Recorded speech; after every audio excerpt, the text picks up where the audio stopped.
Hello, CP Pre-Calc. All right, back to our video lessons today. So what we're going to do today is we're going to discuss a little bit more about the concept of the law of sines, which you learned in the activity yesterday, the Desmos activity.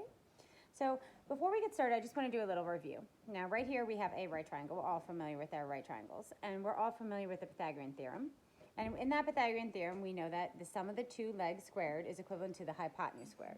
So we're all familiar with that a squared plus b squared is equivalent to c squared.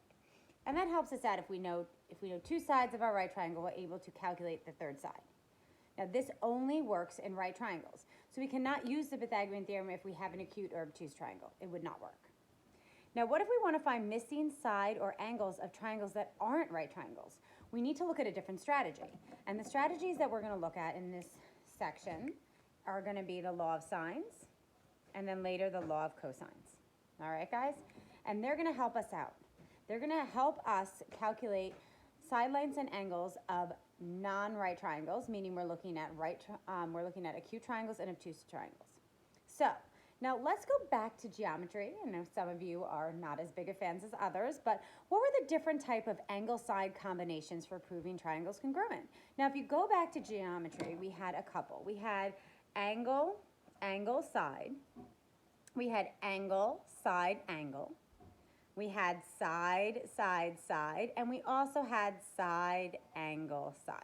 So those are the combinations that we had in order to, in this case, determine whether the triangles are congruent. Those four theorems or postulates helped us identify if triangles are congruent.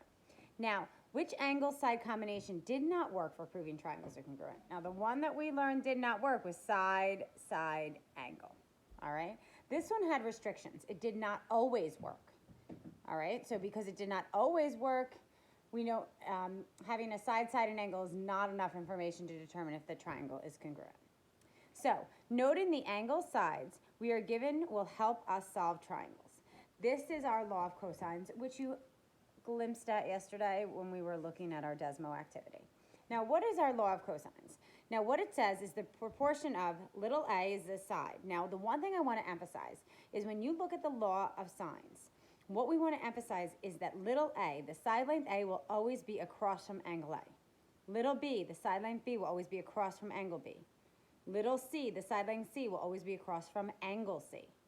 So if we take a look at this law of sines, what it states is that little a over the sine of, I'm going to change this, you might want to change this in your packet because there's a typo, capital A, the angle A.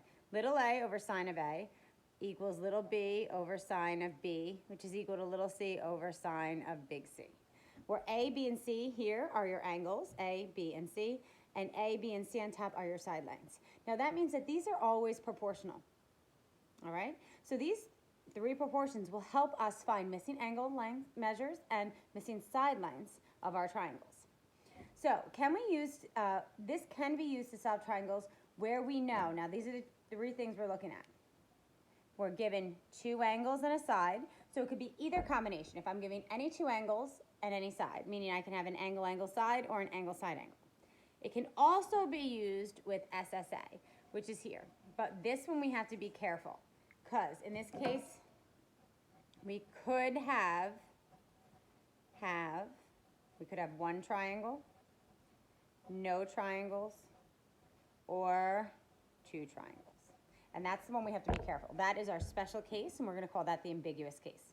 We're going to get into that tomorrow. So now let's take a look. Let's flip over our packet or go to our next page. All right, and let's take a look at example one. Let's make sure we can see this. So I want to make sure everyone can see. We're good. Everyone can see. All right, so let's start that here. So in example one, we are given two angle measures and one side. Now, if I looked at this, how would I determine what it was? I would start here. I'd have angle, angle, side. So this is the combination of angle, angle, side because the side is not included between the two angles. So when we're asked to solve a triangle, anytime you're asked to solve a triangle, you're asked to find all missing measurements, meaning all side measurements that we do not know and all angle measurements that we do not know. So if you take a look at this example, you were asked to solve triangle ABC with C being 107, B being 25, and little b being 15. What is the third angle? Now in this case, the third angle is the easiest missing part to find because we know the sum of the angles in a triangle add up to 180. So if I'm given two angles, all I need to do is subtract those two angles from 180. So I would do 180 minus 107 minus 25, and I'm going to get the measure of angle A. And in this case, when I look at that, that will be 48 degrees. All right, so all I did is subtract everything from 180. Now, once I have that, the next thing that you want to do is look at the angle and side combination that you have that would help us out. Meaning, I want to look for the same letter, angle, as side. So in this case, I have big B is 25 degrees and little b is 15. That's going to help me. By knowing the opposite side and the angle, I know one of the proportions of my law of sines.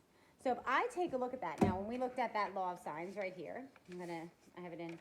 So if I look at my law of sines, the law of sines had A over sine A equals B over sine B, which equals C over sine C. So if I have big B and little b, I know one proportion would be 15 over the sine of 25 degrees.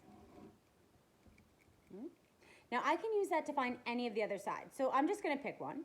Now if I wanted to find A first, I would say, well, I want to find A, and I would have to put the sine over the measurement of A. Well, we found out that measurement of A was 48 degrees. It would equal the sine of 48. So I set up one proportion first. So 15 over sine of 25 equals A over sine of 48. And guys, we're going to cross multiply to solve this. So 15 times sine of 48 is 15 sine 48. And that's going to be equivalent to A sine of 25. Now to find A, what we're going to do is divide both sides by the sine of 25. Now the one thing I want to emphasize when we find A here is turn on your calculator. Right here, turn on your calculator. I want you to go to mode. Make sure degree is highlighted because we are doing everything in degrees. We are not using radians. Make sure degree is highlighted before you exit out. And then in my calculator, I'm just going to put 15 sine of 48 degrees, make sure you close the parentheses, divided by the sine of 25 degrees. And that's going to give me an approximation for A. And we're going to round everything to 3 decimal places. So this is going to be approximately 26.376. That is approximately the length of A. All right, now we're going to do the same thing for C. We're going to still use that 15 over sine of 25 just because 15 is a nice round number as opposed to this long decimal. And now I'm going to say I want to find C, little c, and I'm going to put it over the sine of angle C, which is 107 degrees. Now again, what we're going to do is we'll cross multiply. So in this case, you're going to get C times sine of 25 equals 15 sine of 107. And then, guys, what we're going to do is we will divide by that sine of 25.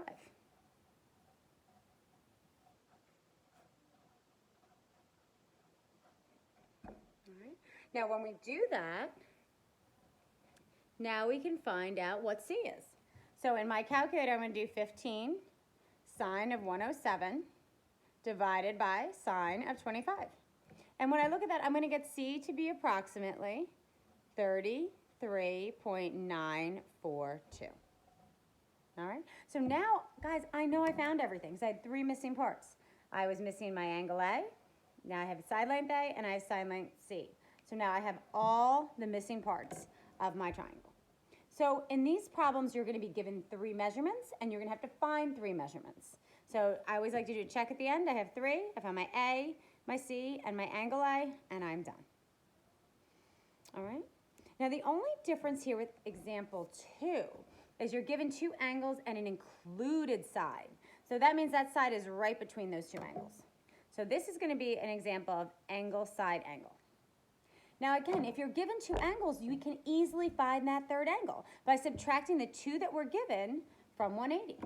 So if I take a look at that, I'm taking 180 and I'm subtracting 115 and then I'm subtracting 30, so you're going to get that to be the measure of angle A is 35 degrees. So now I know that measurement. Now, what's important now is to always start with where you have the same angle and the same side value. So A, B, B, C, C. So I know angle A now, and I know the side length A. That's the proportion I'm going to work with. So I'm going to say 30 over sine of A, which is 35, is going to equal, I'll start by finding B first, B over sine of 30.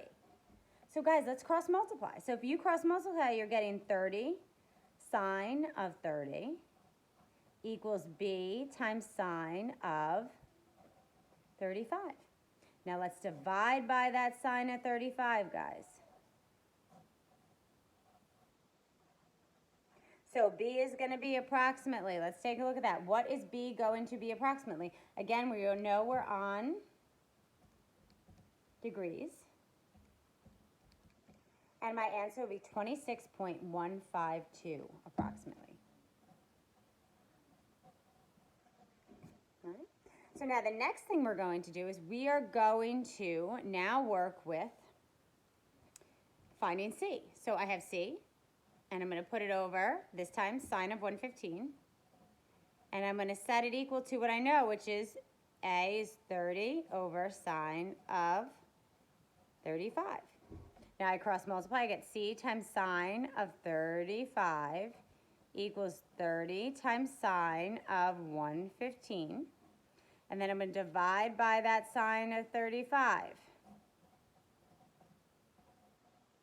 So if I take a look at that, I'm going to get C to be approximately, if I put that in my calculator, 30 sine 115 divided by the sine of 35. And that will be approximately 47.403. So now again, do a check. Do we have our three unknowns? A is 35, B is 26.152, C is 47.403. And we are done. We check. All right, guys, that's example 1 and example 2. That's what we're going to do today, just angle, angle, side, and angle, side, angle. What I want you guys to do now is turn to the last page. All right, well, not the last page. It's after example 6. After example 6. And what you are going to be doing is you are going to do A, B, and C. That's what you're trying today, A, B, and C. That is your assignment. I want you to post it below. We'll upload it below when you have completed those 3 problems, all right? So that'll be your assignment for today. If you have any questions, please visit me at office hours, all right? And I hope you guys have a great day. I'll talk to you tomorrow. Bye.